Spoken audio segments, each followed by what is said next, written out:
Welcome to my channel. Today I wanted to talk about free will and whether it's an illusion or not, because I find that to be very interesting.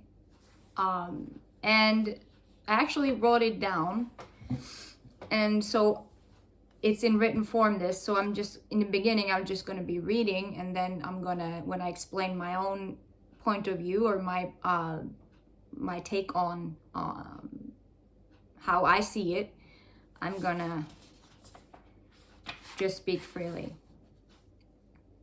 So the question is, are human beings genuinely free to choose their actions, or are we simply the products of biology, psychology, upbringing, and environment, acting out patterns that were set long before we became aware of them? So it's important because it sits at the right at the center of how we think about justice, punishment, responsibility, morality, therapy, and even personal growth. So because if free will truly exists, then people can be praised and blamed for what they do.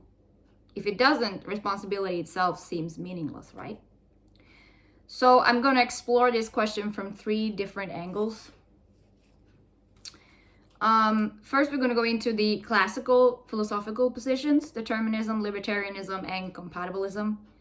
And then I'm going to look at how some major thinkers, favorites of mine, approach the problem. So Tolstoy, Dostoevsky, Jung, and Nietzsche.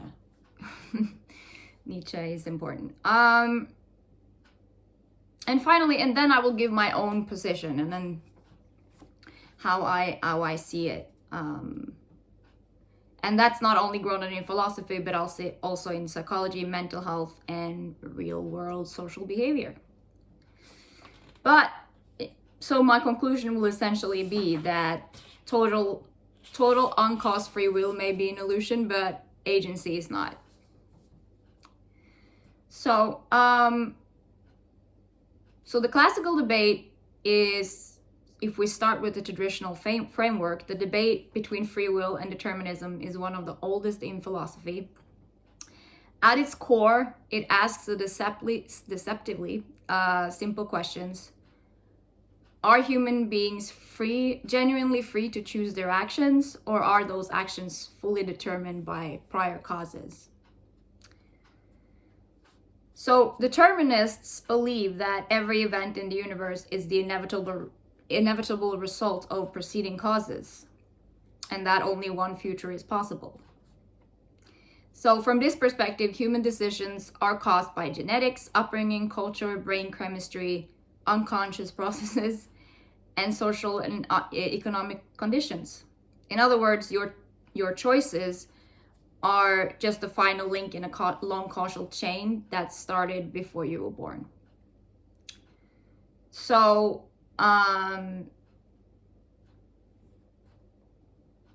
classical physics supported this view. The universe was seen as a massive machine, governed by strict laws. Modern scientists also seem to reinforce this, that brain activity precedes conscious awareness. And experiments suggest that decisions can be predicted before people believe they have made them. So, but the thing is, if determinism is true, it's especially hard determinisms, then it seems we never really could have acted otherwise. And that creates a problem for moral responsibility. How can someone deserve praise or blame for something they were never truly free to avoid, right? And then the opposite, libertarianism, which takes the opposite stance. It argues that human beings possess genuine free will and that this freedom is incompatible with determinism. On this view, when you make a decision, the future is genuinely open. You're not just a product of prior causes, you're an originator of action. So we feel like we are choosing. We experience ourselves as agents. We deliberate, we hesitate, we change our minds. And this libertarianism preserves strong notions of responsibility, dignity, guilt, praise, and blame. So, but if actions, it has weaknesses. If actions are not determined by prior causes, then what are they? Random? And randomness doesn't help. An action that happens by chance isn't freer, it's less meaningful. So if my decisions just popped up into existence without causes, I wouldn't own it in any deep sense. So either actions are caused and then they're determined, or they're uncaused and then they're random, right? So neither option gives us a satisfactory account of responsibility. And then compatibilism, which offers a third way. It argues that free will and determinism are not mutually exclusive.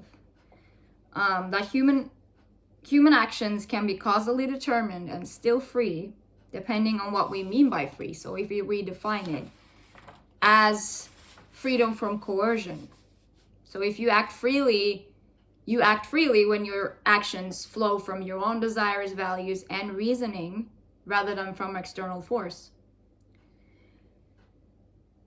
So the example is, if I choose to study because I value learning, that's a free action, even if my values were shaped by upbringing, culture, and biology. Yeah, so what matters is not whether I could have acted differently in some metaphysical sense, but whether I acted voluntarily, reflectively, and without compulsion. And this preserves moral responsibility while remaining compatible with science. Yeah. So these are just the traditional debate. And then we're gonna first look at Tolstoy. He believes that free will is subjectively experienced but objectively illusory. So we feel free when we make choices, but when we zoom out, especially historically, individual actions appear completely determined by social, economic, political, and psychological forces. Tolstoy argues that freedom appears only when we isolate an action from its causes. As soon as we trace those causes, necessity appears. So necessity would be financial necessity, right? For example. Yet Tolstoy, he didn't reject morality. He argued that moral life operates at the level of inner intention, which I agree with to a certain extent, not external outcomes. Even if we cannot control events, we remain responsible for how we relate ethically to necessity. Okay, Dostoevsky. Dostoevsky is the very huge advocate for free will. Freedom is the defining feature of humanity. Even more important than happiness, rationality, or social order. In Notes from Underground, the narrator insists that humans will deliberately act against their own interests just to prove that they are free. They will choose suffering over comfort, chaos over harmony, simply to assert agency. Now, so Dostoevsky believes that moral responsibility requires the genuine possibility, of choosing evil. Without free will, guilt becomes meaningless. Repentance becomes impossible and spiritual transformation collapses. Well, I love Crime and Punishment, right? And so he uses Raskolnikov, which is the main character, right? He's a Napoleon type. He he's sort of one would probably admire Nietzsche's work, and have the theory that he could commit a crime, that certain individuals are above moral law of some point, but then he fails, right? So characters, what's written down here is characters like Raskolnikov, he demonstrates through Raskolnikov that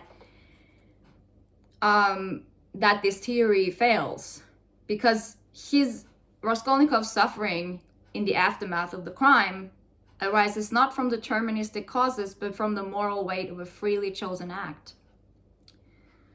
So, and he can't escape his evil conscience, right? So he is imprisoned. That's the message of the whole novel. That was the punishment. And then taking accountability led to freedom. So for Dostoevsky, freedom, guilt, and redemption are inseparable. Okay, so to Jung, who I very often end up agreeing with for some reason. He offers a much more psychological nuanced position. He believed that much of human behavior is determined by unconscious forces, so instincts, archetypes, complexes, and repressed material. People think they are choosing freely, when in reality they are being driven by psychological processes they do not understand. So his line would be his most famous line: until you make the unconscious conscious, it will direct your life and you will call it fate. So this is essentially psychological determinism. But Jung did not deny free will altogether. He argued that freedom is developmental, which I agree with, because that's been my own story as well. As individuals become more conscious of their inner drives, they gain greater freedom in how they respond to them.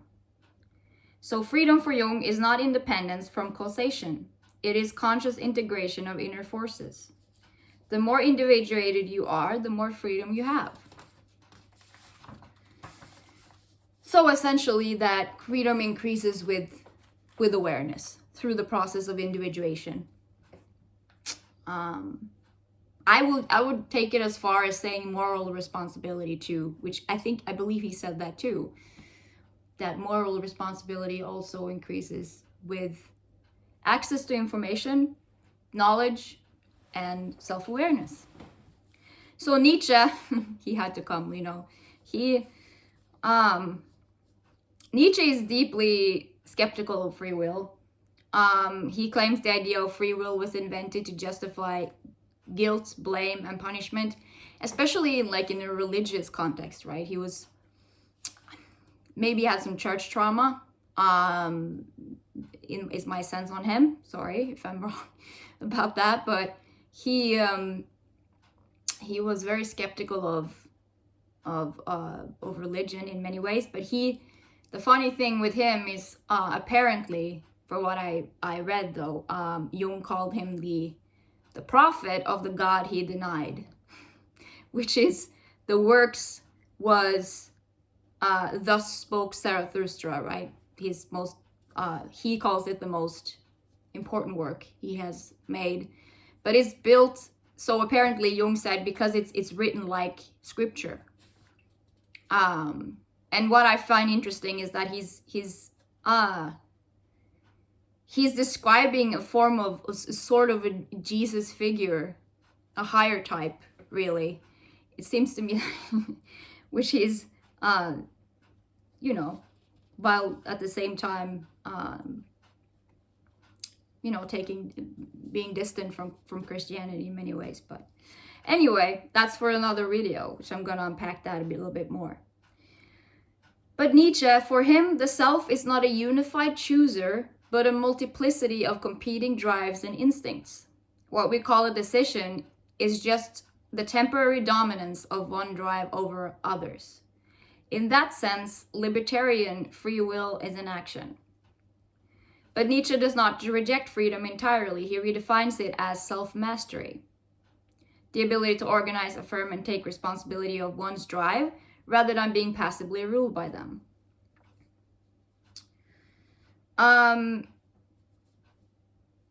Yeah. So these are the thinkers. My own position here, and how I sort of thought about this, is I looked at society within, as a whole, and how life is set up. The bottom line is, I reject both extremes. I reject libertarian free will as metaphysically incoherent. We are sometimes at the mercy of deterministic causes, for sure. I reject hard determinism as psychologically and socially false. I embrace psychological compatibilism with developmental freedom, just like Jung, right? Because human beings are undoubtedly shaped by biology, unconscious processes, trauma, upbringing, culture, and material conditions. We do not choose our desires. We do not choose our environment, our early environment. But we do have the capacity to reflect on our motives, anticipate consequences, and regulate behavior in light of reasons, which I'm going to go into. I'm going to talk about deterrence, how I sort of tested this theory in real life with criminals, and how they're able to reason and consider consequences beforehand, both before and after, which I will get into. But let's take an example of ADHD or mental illness, like schizophrenia in a psychosis state, right? A person born with ADHD without being diagnosed may not actually have the ability to act otherwise. And thus, the moral responsibility will not really, for me at least, exist to the same extent as with an individual who has a normal functioning brain, right? But then, as they become aware of the diagnosis, then they are more free in their choices. So they're free to seek treatment, seek support, and then as they do that, they might be able to act less impulsively, right? Same with psychosis. And that is also connected to my deterrence example, because deterrence wouldn't work if people are in psychosis, because people in psychosis, they commit a criminal act regardless. But people who do have, criminal, so we're going into that now. Surveillance, deterrence, and reason responsiveness. So increased surveillance, policing, and legal consequences consistently reduce crime, especially now. I've seen that in the digital era, that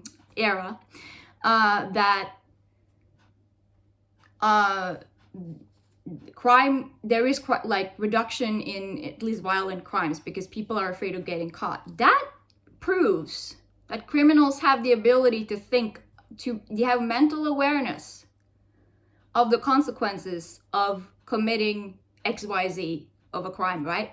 They know, if I do this, I'm gonna go to prison for a long time. Is it worth the risk? And they weigh it. No, I might get caught, and then they choose not to do it. So they are free.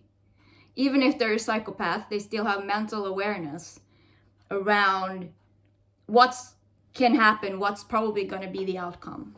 And not only before, but covering up their crime after the fact. I know what I did. It was wrong. I need to escape. I need to cover it up.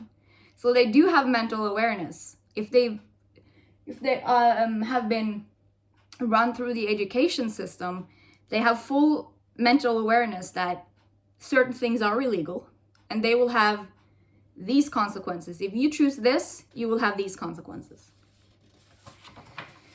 So this is both before and after.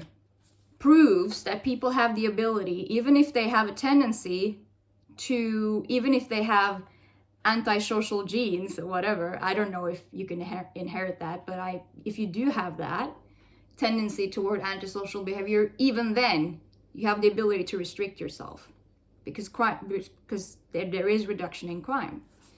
Also, therapy works. There are people with the same cards dealt who can play them very differently. Some people seek therapy, other people don't. And they may end up in drugs, right? So it's not, that also indicates to me that there is no destined path, there are options. So that's That's a also an indicator that I thought about when I was thinking, how can I, what is really true here? Also, hard determinism has a serious problem, because I thought, if, let's say I choose to accept hard determinism, and I just choose to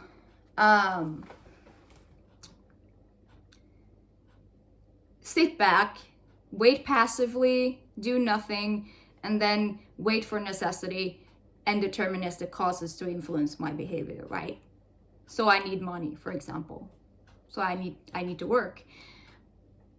What would people say if my life was disorganized? People would say, well, you chose to accept determinism.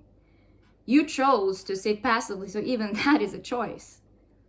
So in that sense, we don't have ability to choose whether or not we're gonna engage with a compatibilist model in the life. It's already laid up that way. It's already a compatibilist model. So even if I choose to do nothing, that would be a choice.